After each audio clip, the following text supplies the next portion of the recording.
de malandro, carro de malandro, gema quando vira mina. Carro de malandro, carro de malandro, carro de malandro, gema.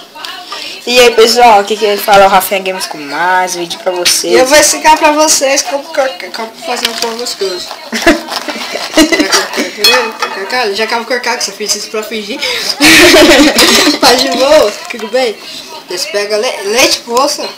Vou deixar, ó, leite condensado. Espera aí, deixa eu colocar aí. Que é pra marca.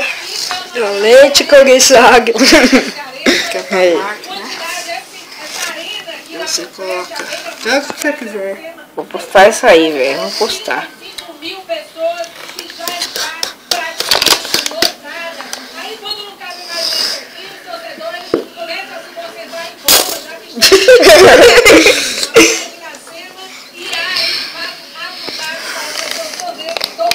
Isso aqui chama assim.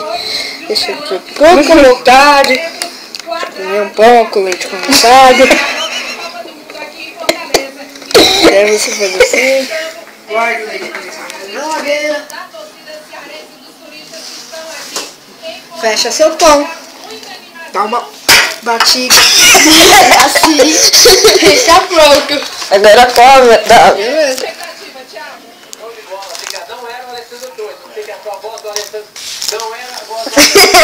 Ele pega azul nas caras. Pronto. E bem pessoal, o vídeo foi esse. Espero que vocês tenham gostado da nossa culinária. E por final de vídeo vocês vão ver os 3 controles net. Acabou pra mão. E pra vocês perceberem que são 3 da net, Luizinha e Luizinha.